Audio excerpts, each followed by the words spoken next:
Kalelo ife makolo athu akutinamiza zoti tikalumidwa ndi nzathu tithire chitose olumayo aolemano. Nthawi imeneyoyo kumbeya ku Tanzania kunali mfumu yomwe inali ndi thamanda lomwe amawetamo nsomba zake. Iye panali zinsomba za nkhaninkhani pa thamanda pamene popo. Ankazikonda mfumu nsomba zimenezozo ngati munthu amene mwinaso kuposera. Amfumu anakhazikitsa lamulo loopsa kwambiri pa thamanda pamene popo kudera lonse ankalamuliralo. Wina aliyense wongoyesera kupha nsomba olo ndi imodzi pa thamanda pamene popo, chilango chake nayenso aphedwe azalandira imfa. Ndipo aliyense ankasunga lamulo limenelolo. Koma mmuzimo munali munthu wina otchedwa Ntuwe, yemwe umphawi unkamugagada koposa aliyense. Atakhala pasi anati, ninatesekaje hapa hadi kufikia hatua ya kulala na njaa? Huku nikimtazama samaki tu. Kuna tofauti gani kati ya kuwawa na mfalme na kufa kwa njaa? Kutanthauza kuti mmene ndikuvutikira ine pano mpaka kumagona ndi njala, bwanji ndizingoziyang'ana nsomba? Zikusiyana pati kuphedwa nda mfumu kapena kufa ndi njala kumene? Choncho Ntuwe anapita pa thamanda paja atene akuona nsomba zikungochita kulumphalumpha ngati kuti kudziko kuno kulibe imfa. Anakhala chete kulingalira ati amfumu aja akulemekeza zibwana kwambiri. Ine kwa 2 minutes yeniyeni nditha kugwira nsomba aliyense nkusaziwa konse kuno. Ankanjenjemera Ntuwe atakumbukira kuchema kwa mfumu aja, koma paja umphawi nthawi zonse umagonjesa mantha. Mwana mamuna Ntuwe anauponya ukonde pa thamanda, koma chongoponya anamva pompo phokoso la hosi ikuthamanga kulunjika komwe iyeyo analiko. Mtima wa Ntuwe unadzaza ndi thukuta, pafupifupi mtima wake unasiya kupampa magazi. Mfalme anakuja hapa, basi nitakufa. Amfumu ndiye akubwera hapa, ndiye basi ndifa. Changu anavula neti nkuikwilira mmatope. Iye anavula changu zovala zake ndi kuzipakanso matope ndi kukhala pansi monga muja momwe munthu amachitira akamapita kwa eka kokapemphera. Koma ndiye kunali malilime habarakata chakuti haleluya likakabuti jejejeje pamene paja. Koma mu mtima mwake pemphero lililoti, chonde Mulungu wanga sungani moyo wanga ndikufuna kukhala ndi moyo. Amfumu anafika pa thamandapo ndipo anaona munthu wa Mulunguyu ali mmapemphero opsa aja thukuta kuno. Amfumu anati, uyu ndiye kumwamba kuli malo ake ndithu. Amfumu anali ndi chidu komanso ulemu ochuluka pa munthuyo, ndipo anatsika pa hosi ndi kuyenda nyang'a mwaka chetechete. Anatenga golide ndi kuyika kutsogolo kwa munthu uja kumpasa ngati mphaso, kuyika kutsogolo kwa munthu wa Mulunguyo. Anayendanso chambuyo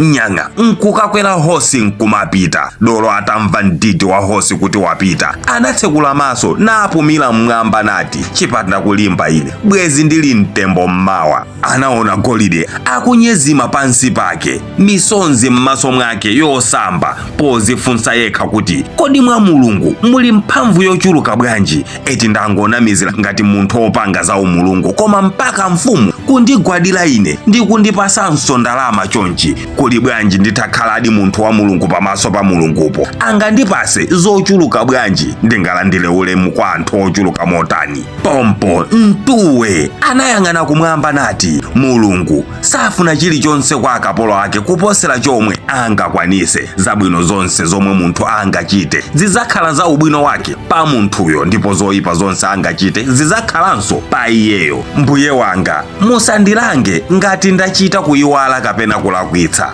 Mbuye wanga musandiyike mtolo ofanana ndi umene mudayika pa omwe akadalipo kale. Inu Mbuye wanga musandiyike ine mtolo umene sindingathe kuunyamula. Ndikhululukireni ndipo ndichitireni chifundo. Inu nokha ndi mtetezi wathu, choncho ndipaseni chigonjetso pa anthu osakhulupirira. Kuchokera lero ndasiya uchimo, ndalapa, ndipo nzatumikira inu muchoonadi mpaka kalekale.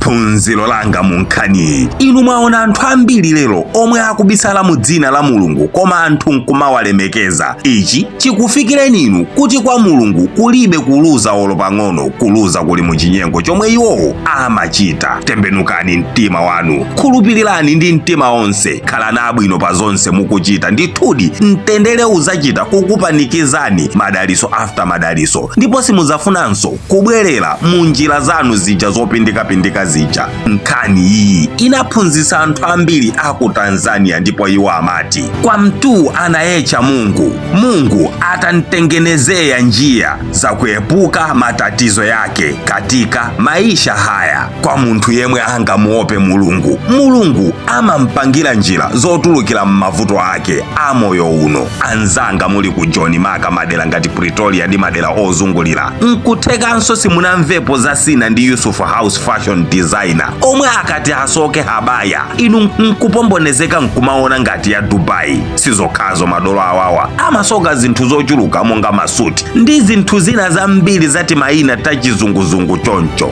Awawa akasokasokamo amatumiza dera lina lililonse ku Joniko, koma kopezekera ndiye ndiko Pretoria kwa Terryville. Ndisanafike pozuluma nkamwa tango yankhulanani nawo awawa a Sina and Yusuf Fashion House powalankhula pa WhatsApp kapena call pa 069 199 7268 kuti nanu musokese zija zomwe anakanika ajawa kukusokerani bwino zija. Ndine Dini Studios ndathokoza kwambiri kamba koonera nkhani. Musayiwale kupanga like komanso kuyika comment kuti timve zomwe inu mukuganizapo za nkhani, ndipo pa mapeto pakenso osayiwala kupanga share ndi kupanga tag anzanu aja nawonso azamve nawo za uthengawu. Thank you.